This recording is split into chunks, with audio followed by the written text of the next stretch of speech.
On Second Shot, we tackle 2 new headlines every week to find out what kind of wisdom the world is dishing out today. And we want you to be a part of that. When you see a headline you want to take a second shot at, or if you're looking for advice, or just want to tell us what you think of the show, email us at secondshotcast@gmail.com. If you like what you hear, rate us on iTunes. This helps us move up in the ratings so more people will see us. And if you want to hear more, subscribe to the show so that the new episodes will get straight to you every single Friday. We love you. Thanks for listening and enjoy. Heath Oaks is a millennial mogul whose ignorance on fire led him to fail his way to success. Jenny Anchondo is an Emmy Award-winning journalist whose sharp eye and biting wit have led to her storied career in television. Together, they tackle today's headlines in a way only an odd couple with a dash of perfect opposite can. So kick back, relax, and join the conversation. This is Second Shot with your hosts, Heath and Jenny. Coming in hot. These mics are hot today. I mean, we had it loud and proud a while ago, baby. I'm telling you right now, the suckers in my headphones were like blaring. Are you suffering from hearing loss now? Almost. We got part of the crew in. We got Jenny and Matt. No Zach. Zach had to call out and quit on us last minute. Well, he had a computer emergency. Oh, excuses are like... Okay. I just hope I know where the rest of that saying goes. I hope he doesn't have a Mac or an Apple anything, because have you guys seen the lines outside of the Apple stores lately? Like, I just hope he has anything but a Mac. There's been lines outside of every store lately. Everybody's just got too much money flowing. Oh, my gosh. The money's flowing in hot. It's something. Man, we got the video cameras on, and all I can see is my big homemade wrap around my pinky. I was noticing pinky that. finger. Talk about your injury, babe. Before we get into the important stuff, let's talk about Everybody's your going to injury. want to know about He's this. just smashed some just from the, went out to the motocross track on Sunday, and I just let my kickstand down like an idiot with my finger, and it smashed between the foot peg. Oh. But I got to tell you, so the track was kind of wet and a little bit really, really sandy, kind of muddy in spots, so there were a lot of wrecks on Sunday. But man, I came over the jump, and this dude had wrecked at the bottom, and I was able to get around him quick enough, but the next guy that came over didn't. He cleared it more. And I'm talking about hit that dirt bike, and this dude went flying, 15 to 20 feet. And it was the most immaculate, beautiful wreck I've ever seen in my life. Like, literally, he went flying like a Power Ranger, but he tucked and rolled so perfectly that he hit it right on his back and rolled twice to stand up on his feet. Oh, wow. It was, like, beautiful. I was like, man, you've wrecked a time or two because you have that down perfectly. Like, just like a little armadillo, like 2-time roll, stand up, boom, he was there. And I was like, oh, my God, that was like you almost planned it. Oh, that's So, great. Jenny, I'm curious. I know you're kind of on the fence about the whole dirt biking thing. This injury and the wreck stories, how are you feeling right now about Great question. I guess, okay, I'm not on the fence about it. And I'm in full support of the dirt bike thing because it makes Heath so happy. He loves doing it, and I want him to have something, like, we should all do something that we love. Am I going to join him? No. Is Brighton going to join him? Hell no. That's what she says. No. But I just love Let her go out him of town for a week. I will never leave town now. I will quit my job. I will stay home. I love Heath having something he looks forward to, just because don't we all need something fun in our lives that we look forward to? So it's not the safest thing. I wish that he was looking forward to playing chess, but that's not the man I married. So I'm glad that he's able to go out and, dirt bike and have fun and either do his thing. Airplanes or I know something. it's So like this is nothing. better than that, right? Oh, I guess so. I could be an imposter.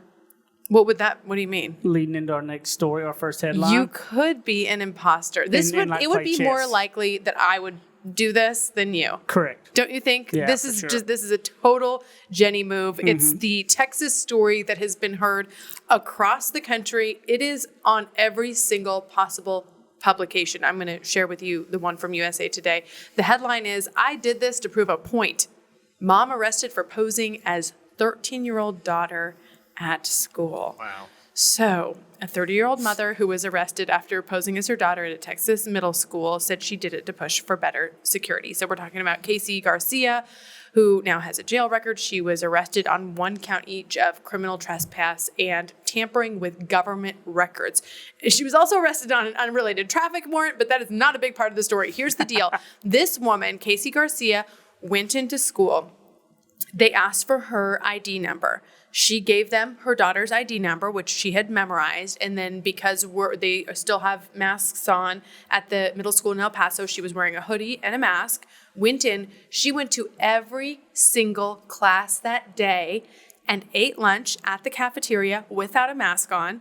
And nobody found out that she was a 30-year-old woman instead of a 13-year-old girl until 7th period, which is the last class of the day. Now, she did kind of do a little costume to try to look like her daughter. She put on self-tanner. She dyed her hair so that she'd look more like her daughter.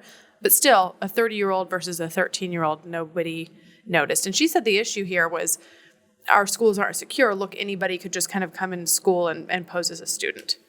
I was more crazy about the people that were mad that she did it, that they were like, oh, how dare you be in there with my kids? And I'm like, look, no, thank God she did now, because I would rather her be accidentally sitting next to, my kid in there than somebody really nuts where she was just doing it to prove a point. Because I can tell you right now, if you don't think that that school system is looking at overhauling some security stuff after that, then you're crazy. That made a change. I can promise you. Right. Yeah, Every school district who's heard this story does not want to be the one getting made look like an idiot, like she just made them look. And so I guarantee you, there's a lot of people making taking a hard look at their security.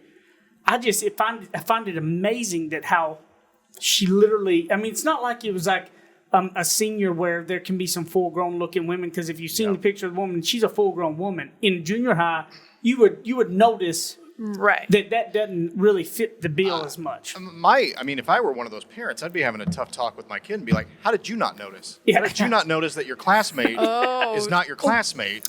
True. I don't understand that part of it. Like, I have no idea how no one in the class was just like, hey, this isn't, I don't know what her daughter's name is, but this isn't Molly. This is clearly an adult woman sitting here. I don't get that part. But it's a stunning way to make your point. And to me, it does, like, I would say maybe the flip side of this is it worth it to face criminal charges and to have, knowingly broken the rules in order to make your point, or are there other ways to make your point? It's a very effective way, but I ultimately wonder if the moral of the story is maybe lost a little bit to the fact that she did, in fact, is arrested. I can tell you right now, Matt, when you have kids, it's damn sure worth it. That's something. Sure, if you thought the security was that bad that you weren't comfortable with your kid, and you were like, the security has to be bad enough for you to be willing to do that, right? But as a parent, she's sitting there going, I need my kids to be safe. Mm-hmm. And you'll do it when that time comes. But my second shot was, when I looked at it all, and I just think about a lot of the people living fake lives in general, right? Imposters, these people that are posing to look one way to get into the country clubs, or they are, trying to be straight, or trying to be gay, or trying to be fancy, or trying to be country, or trying to be all of these things versus who they are, and how tiring that has to be, instead of leaning in and living who you are and whatever that may be. You hear a lot of these things with these people that are in whatever it is, and they're living a completely separate life behind it. The Instagram days where these people rent Ferraris and stuff and act like they have a Ferrari to promote something. I'm like, that's got to be so tiring and can't be worth it. That is exhausting. She spoke to that. It's funny that you say that in the interview. She even spoke to the nerves and the angst that she felt all day just doing this for one day, trying to not get caught for who she actually is. Yeah, and and I feel sad for people that don't want to lean into it. And I don't know what it takes, but I hope that what I want to do is give you encouragement to lean and love into that, right? Like, I dealt with it with my accent being as strong as it was in the early business days, and being young, and the what people thought of me immediately, and knowing what those negative thoughts were they had, and instead of running from it, I just naturally leaned into it and owned it, and would own my downfalls quickly and early on in meetings or in anything when I could tell that there was something on people's minds. But you get to have your head so much clearer when you're not trying to be something that you don't want to be, right? Like you're going to miss so much stuff in life because you're trying to figure out how I can, it's like if you just tell the truth, it's easier because if you tell a lie, you got to keep remembering the lie to cover up the lie. That's what it's got to feel like if you're trying to be an imposter in your own life versus just leaning into whoever the heck you are. So if you're sitting there battling with any of those things, whether you're trying to keep up with the Joneses or you're trying to, live in whatever it may be, man, just own you. You are special. You are important. Own you. Be you. Don't be an imposter. Mm-hmm. Yeah, I like that a lot. When I heard this story, I think the thing that stuck out to me the most as a second shot was lack of human connection and looking at one another. If you can go an entire day and nobody, that would have been her daughter. So that would have been a 13-year-old girl that nobody stopped to actually look her in the eyes for an entire day to realize who she was. An entire day. Imagine a teenager, your child at school in an environment where nobody cared enough for her to look at her and look her in the eyes. Because if they would have looked her in the eyes, they would have seen this is a 30-year-old woman, not a 13-year-old girl. And it made me really think about, when I was going into work actually today after I thought a lot about this story yesterday, I was thinking, am I looking my coworkers in the eyes? Am I, looking my husband in the eyes? Am I really pausing and experiencing other people in my world, or am I looking down at my phone and thinking about what I have to do and looking for directions or looking at whatever it is on my screen and not actually connecting with people around me? There was one class, you guys, where she was the only student in the class. The teacher was teaching some students virtually, and this one woman was in the class as an in-person person. I know she had a hoodie on and a mask, but still, nobody looked her in the eyes to see those are 30-year-old eyes or had a conversation with her. How are you doing? Anything like that. So that was kind of my second shot on it and something that just made me kind of think. Yeah, I mean, it makes me think those viral videos you see of a bunch of people dancing and then someone in a bear costume walks right through the middle of them, and it's you didn't even notice that. And these moments like this make you realize how much of my life am I going through without paying attention to what's around me, the people who are around me. I find myself doing this a lot where I feel man, I had a pretty good day and I didn't make any mistakes, and then maybe I'll go back or somebody will reply to an email that I sent and I look at what I actually wrote. I'm there's typos all over this stuff, and there's all these things that how little am I actually really paying attention when I feel like I have been. And yeah, so like I said earlier, that's what this story makes me think of, is just take stock of how much you are actually being aware of what's around you and who is around you, and not even just from a safety standpoint, just pay attention, and maybe somebody's going through something that you don't even notice, and hopefully you can think of that and change the way you look at the world a little bit. Heath, did you just burp? No. I swear you did. Did I? I didn't burp. Maybe it was. I don't think it was me. If I burped, you would have heard it. Yeah. You did? There was something. I'll have to go back to the tape on that one. Maybe that was me making my Brighton sounds. Brighton makes all kinds of noises. That's great. Well, I hope that if anything else, that maybe we take stock of some things and put our phone down, maybe pay attention to people a little more, coming into work, making eye contact, make those points for that. And then if you're living in imposter syndrome, I want you to know you're loved. You're everything. You're special yourself. Be you. Lean into it. Love it. I mean, stop trying to be something you're not. I promise you, if you drop all that facade, you're going to find out that how tired you were because of what you were trying to be that you didn't want to be. We'll be back in a minute on the second segment of Second Shot. Psst. Hey, it's Zach. I'm in my apartment recording this audio so Matt can sneak it into the show before Jenny and Heath hear it. I know they always do the sponsor reads, but guys, I had to get in here so I could tell you about Energy Ogre. They've been a longtime supporter of the show, and this summer, Christine and I finally signed up to see if they're really as good as Heath and Jenny say, and guys, Energy Ogre is totally legit. It's crazy. Check this out. You sign up for Energy Ogre for just $10 a month. You send them your most recent power bill, and the team at Energy Ogre will run the numbers to find out how you can save more money on your bill by switching to a different provider. Then, they'll switch you over to that provider for you. and you'll immediately start saving money that you would have been spending on whatever company was ripping you off in the first place. Christine and I switched over this summer, and I've been kicking myself for not signing up earlier ever since. We saved so much off our power bill that we paid for Energy Ogre's service fee, and now we got a little extra scratch for date night. If you live in Texas, if you're in a house or an apartment, whatever, go to energyogre.com right now and put in the promo code Second Shot, and you can get your first month totally free. Support Energy Ogre, support Second Shot, and support your savings by switching to Energy Ogre. Coming back in, all I can think about is now I really want to like burp. I want to let one go just so I can like make you understand what the difference of that is. Oh, I mean, I know. Trust me, I Sure, know. she's heard it. Yeah, I've heard it. Man, our daughter's got these tics like I used to have when I was a kid, always making the noises of stuff. Like she always does that.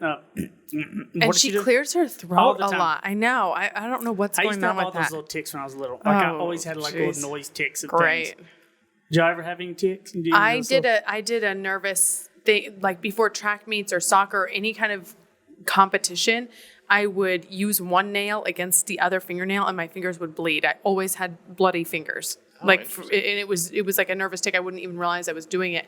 And you look after like a track meet or something like that, and my hands would be totally bloody. I don't know if that's a tic, but it's not a great I would trait. say it's kind of a tick. Yeah, that's definitely a little tick. So I wanted to bring up this headline. Yes. Okay? Yes, Heath reading the news this afternoon. Let's see it, babe. U.S. consumers sour on housing market's buying conditions. A record low percentage of U.S. consumers believe now is a good time to buy a home, with worries about surging prices, small supply of houses, etc. The percentage of consumers who said it was good went from declined in May to 35% from 47%. In comparison, the percentage of consumers indicated that now is a bad time to purchase a home increased to 56% from 48% last month. So the good time to buy component fell further. Component. What did I say? Competent. Oh. And then you burped. Yeah, and then I burped again.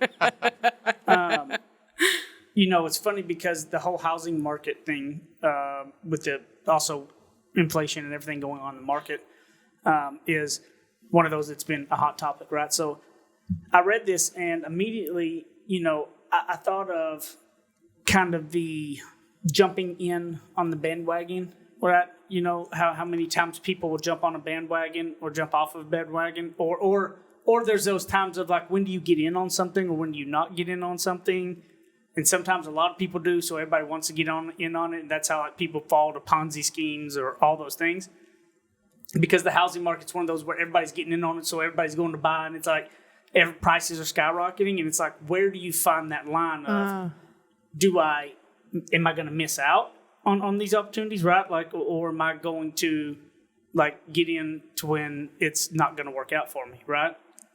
And when I think about that, I think we have a lot of those issues that come up in our lives often, whether it's from not just financial stuff, but maybe it's a cause that, everybody's getting on a bandwagon cause. Do we want to feel like we're a part of that? Is that a good thing, bad thing? When do we know the line to jump in on something and not? It makes me think Simon Sinek talked about, and start with the why. He talks about the bell curve of early adopters, the masses, and what you got to do in order to get marketing really product to get into the masses. There's always that small percentage of people that are going to be that early adopter. When the iPhone first came out, they were waiting in line for days, And then there's the people like me that like waited the 2 years in and then got in. But until you get to that mass, and then there's like my parents who just got in now. Yeah, they're way behind on it, right? And they don't get to experience it. But it's those middle adopters that really make something, kind of turn. And the housing market made me think of that right now, where it's.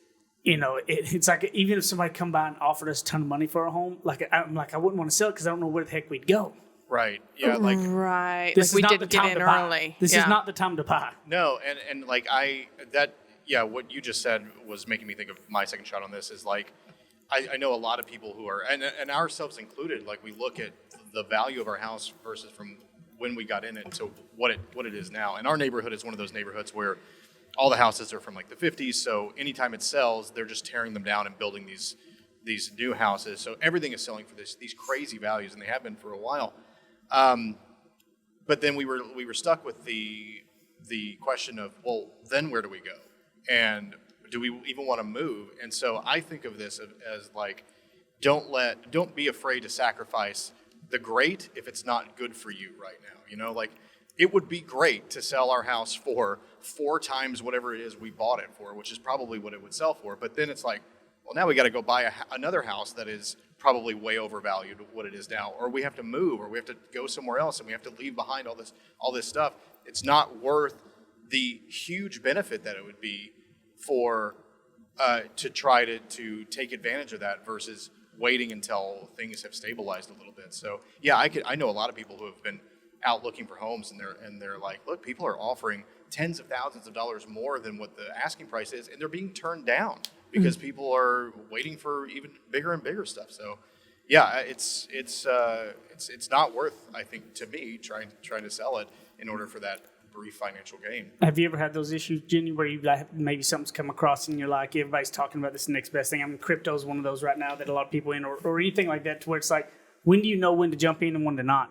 Well, I'm usually the person, my natural reaction is definitely not to jump in. Definitely not to jump in. Like I'll research something for so long that it's expired before I buy it, or it's like no longer in stock because I'll research something for so long. But when I heard about this story, and I've started to notice and really hear a lot of people saying just this idea that, hey, you know what, we wanted to buy a house, but we're obviously not going to do it now. They're not even looking, which I think probably in this housing situation is smart. Yeah. But it made me think about life in general and the fact that people will look at a job market in a competitive industry that they really have a passion for. Like say what's most competitive? Like professional athlete, actress, singer, performer. They really have a passion for it. And then they automatically check themselves off and say, well, I'm not going to do that because it's really competitive. It's really hard. And everyone says you're not going to be able to do it. In journalism school, that's all you hear. As you pay all this money for college and journalism school, all you hear is them saying, FYI, like none of you are going to make it. Like none of you are going to get a job in this industry. There aren't any jobs in this industry. So, you know, and I guess I'm glad that I didn't know what else to do. And I really kept going with that because I know I would have always wondered, what if I would have been the one that got a job? What if I would have been actually the one that was meant for broadcasting or meant for this industry? And if I had listened to the professors who had said, well, you know, you can do this, but really you need to have a backup plan. Maybe you can become a teacher, or maybe you can do these other things, which are all great professions, but they weren't at my heart what I wanted to do. And so it made me think about the people who, you know, they see a competitive market, and instead of saying, you know what, that's competitive because it is a cool field and I think I really want to do it, that they don't go for it. Yeah. And I think it's so tragic to see a life not lived to the fullest. And fullest is different for everybody. Fullest for you might be my priority is staying home more. But you're like, well, you know, no, I need to be out here doing this and this and this. No, like go for whatever you want to do. Yeah, I couldn't agree more. And I'll tell you a couple of tips that I've learned over the years the hard way that have kind of helped me have a better barometer about what I want to get into and what I'm not going to get into.